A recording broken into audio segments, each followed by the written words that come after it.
All right, I thought I'd talk about being the elite you wish to see in the world.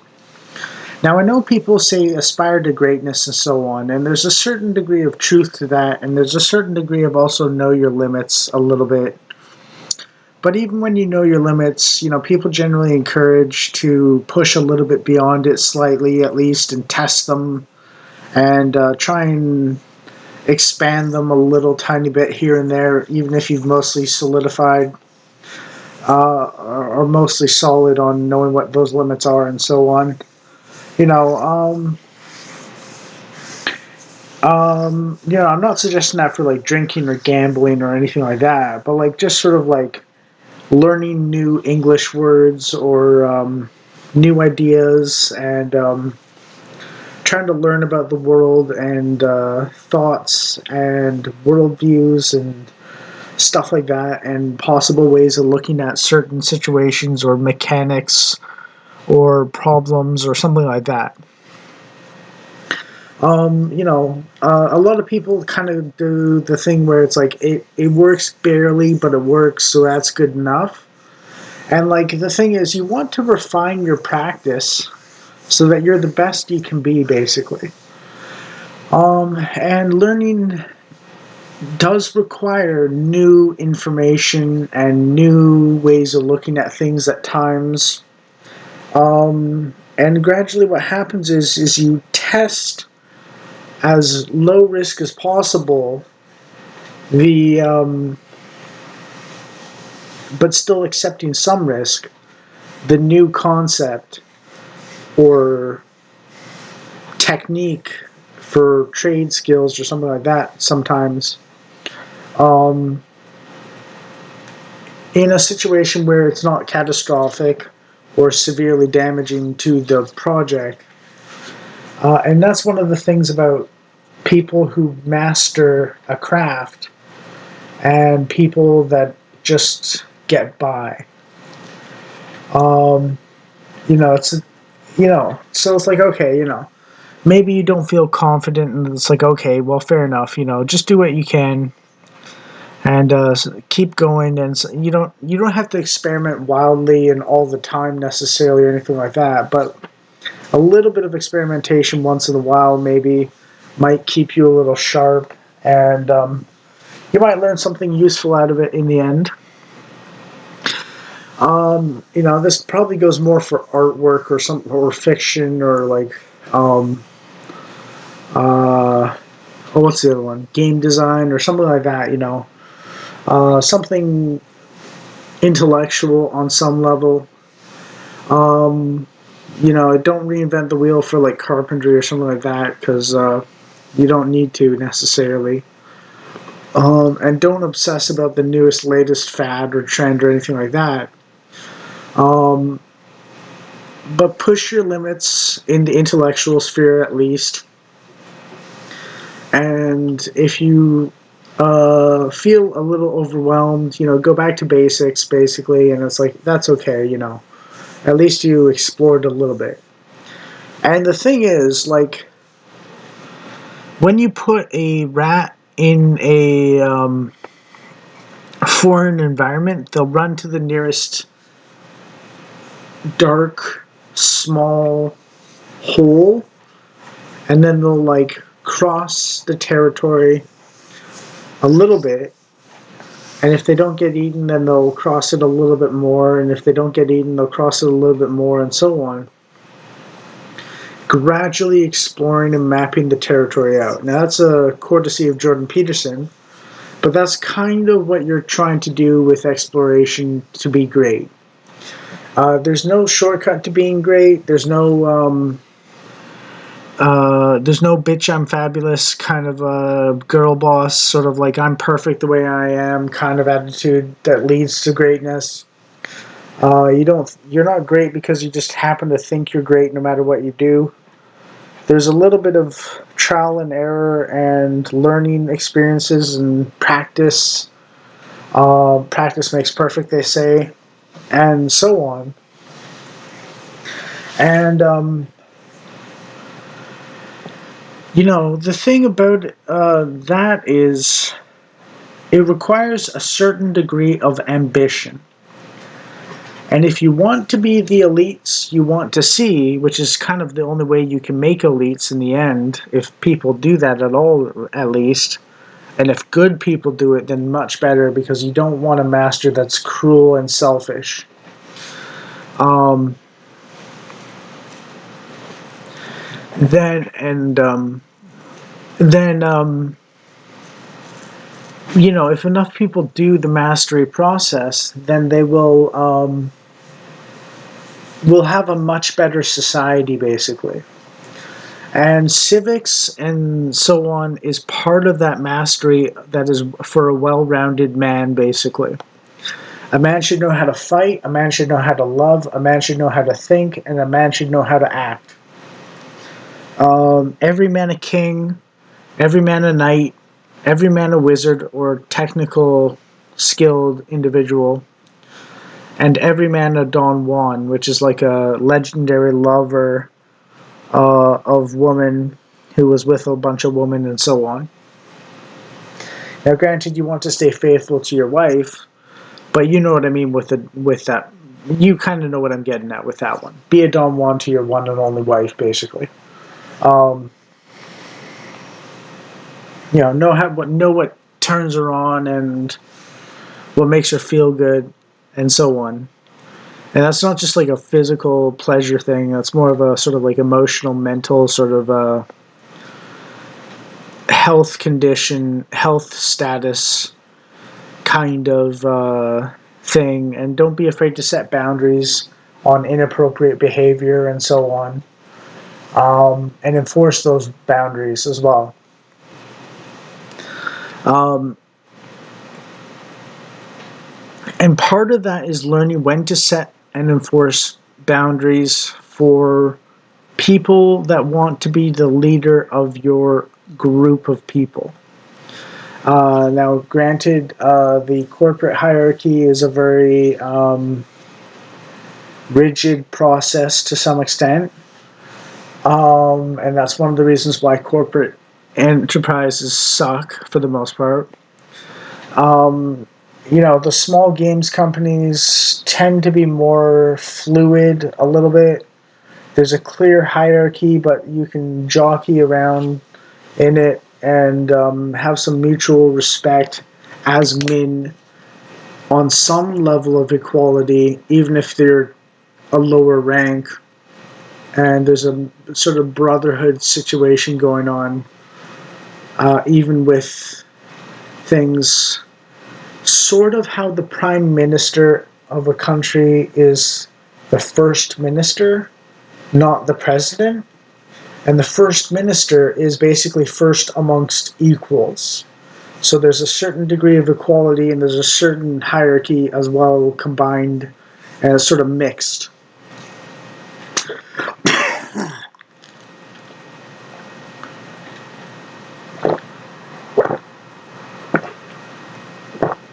And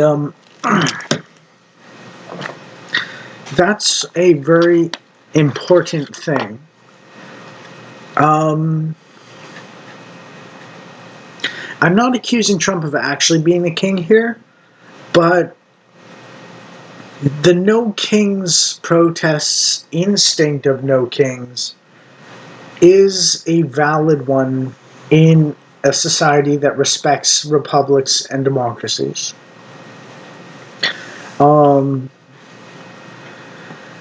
Right now, our elites are acting like unelected kings with the divine right of kings and the mandate of heaven, as the Chinese would put it, when they clearly don't have it. And that's due to narcissism and sociopathy and psychopathy being not filtered out and allowed to fester in the political society, because those kinds of power-hungry people who are corrupt in their personal natures gravitate towards power so that they have less accountability for bad behavior. And they know it's going to do that, so that's why they do it. They gravitate towards it. Why they gravitate towards it. That's one of the reasons why we need a nation of elites and masters at their craft. And statesmanship and civics are a craft for men particularly. Um, Women can do it, but they're a lot less good at it generally. And like the best man is better than the best woman for statecraft. Um, so it's up to the men to be masters of their own nation, basically. Um, and that's one of the things about democracy and republic: for the people, by the people, of the people. People tend to forget that and say big government will solve my problems for me and so on. And that's why we're in the messes we're in now with all the tyranny and the control freaks running the show, because we left it to them instead of competing against them and rooting them out and naming and shaming, and taking bold stands for ethics and principles and morals, thinking that evil is not something that exists within roughly 20% of the population, when it basically does, and basically letting one's guard down against the constant of 20% of the population being evil. And I know it's kind of a frightening number in a sense, because it's like, whoa, 1 out of 5 people is evil. But like, maybe better put is unfit for power over other people. You know, unsuitable for proper governance over others. So the 80% has to make up for it because they don't want power. It's not that power corrupts, it's that it attracts the easily corruptible. And it attracts the easily corruptible because it means less accountability. You can get away with more, generally speaking. And they love that. They want to behave badly and get away with it. Those kinds of people. And what we have to learn is to mobilize in earnest and take back control of our parliaments and congresses and senates and houses. And we can only do that if more people join in. There's a Richard Dawkins concept called cheats, suckers, grudgers. And a cheat is someone who's basically a parasite on everyone they meet from the beginning to the end. Or mostly. They might hide it with a little bit of reciprocity, but they mostly take a lot more than they give from people, or instead of to people. Suckers are people that are naive and fall for the promises of the cheats no matter what, basically, and like they just keep supporting them or helping them out. And like, we can see that in society with the leftists and the liberals and the homeless and so on. Grudgers is a different concept, a different body within this concept, of cheats, suckers, and grudgers. And grudgers basically means if you screw them over a lot, they're going to stop helping you and they're going to fight you or resist you. And if you don't screw them over a lot, at least, and maybe if you don't screw them over much or at all, then they won't actually do the grudge thing on you. The grudge is for people that are cheats. The suckers don't cheat people, so the grudgers don't grudge the suckers. The cheaters cheat the suckers consistently because they're suckers, and the grudgers cut the cheats off, and so on. So we want to have a lot of grudgers, basically. Um, and the more grudgers we have, and the more we put them into high positions of power, then the better society will get, because the parasites will be cut off from leeching and killing the host of civic society, or the civic body, and the nation and its people, and so on. And that's what political corruption is. It's cheats, right? I mean, it just kind of goes with the territory. And like the cheats also are so big on being parasites that they might even threaten or harm people to stay, in order to convince them not to withhold their services to the cheats. And that's what tyranny basically is. And now it gets a little complicated because, of course, there's valid reasons for taxation, and a basic welfare state seems to be relatively tolerable to a lot of the right wing, and kind of seems as necessary to the liberal and left society. Um, but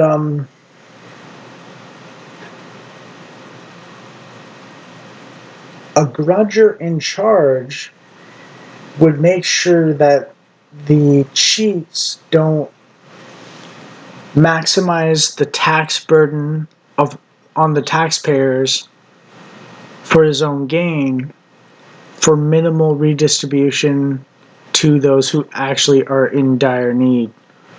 So he might give himself $1 million a year or something like that, you know what I mean? And then give like 20,000 Canadian in our case. I mean, I'm on the poverty line at like 23,000 a year, um, like just on the poverty line. Um, and That's like 500 disabled people for like a single cheat in politics, in political power. So like, you have enough cheats, and suddenly like, you got like a 500 times the cost thing going on, or something like that, for what you're actually doing, you know. Um, and The cheats don't need $1 million. They just want it because they're parasites. But the cheats will basically, what happens is the cheats give themselves $1 million and give 20,000 to the disabled person, and then what happens is the grudger gets into power, and he cuts the cheat's wages, or something like that, to like say 60 or 80,000 maybe, for that sort of thing. And that leaves about $450 or something, 450 disabled people that could benefit off of the slimmed and efficiencyed costs on the taxpayer. And like maybe he also maybe what he does is he splits the difference and says like, look, we're going to cost the taxpayers less money by 200,000. We're going to help, or by 500,000. We're going to let the cheat have 60, 70, 80,000, and we're going to help like 150 to 200 disabled. Yeah. And that's like the conservative financial fiscal responsibility aspect, and so on. And like the cheats also like to grow in debt for personal gain. So it's my profits are losses, or my wages your our debt. And really what it's saying is, it's sort of like stone soup, where the first guy puts the stone in, and then everyone else provides the real soup. Yeah, I mean, it's a good story, and it's kind of clever in a sort of like get people to charitably contribute, for the mutual gain and benefit, when they otherwise wouldn't have. But the crux of why stone soup is acceptable and cheats in Parliament, parasitizing off the taxpayer while giving peanuts to the disabled, is they're coercing people, whereas the stone soup person is basically just convincing people without coercion to participate in a group activity where basically everyone contributes except the initial trickster. And that's sort of cheat, but he's not coercing people entirely, and it's a relatively minor cheat, you know what I mean? And it's kind of like he's creating the situation where people contribute on their own to the benefit of everyone who's got like one ingredient but is hungry for something that's more well-rounded for a meal, which is why it's why stone soup is a good idea in a sense, or a comfortable tale to tell, because if you have onions and you have, I don't know, garlic and mozzarella cheese and chicken and salt and pepper, and everyone's got one of those and no one's got all of them, then convincing everyone to combine their stuff together so everyone can have the full meal themselves, as the organizer basically of an activity, then it's like, okay, that's I understand that there's a little leeway given to an organizer on group things, in terms of their actual contribution to the physical contributions. But the cheat basically says, I want to be a servant and do almost no work for maximum gain, and if I'm redistributing it, then I'll take by force as much as possible from those who don't want to give it, and give only a tiny bit to those who actually, I'm arguing, need it, which is why I need to take stuff from others, and I'll give myself maximum amounts of what I took from others and give the needy minimum amounts of what I took from others. So the entire purpose is corrupted because person A is taken from person B to give to person A and C, and gradually person A gives more and more to person A again, himself, and less to person C as he takes more and more from person B. And that's the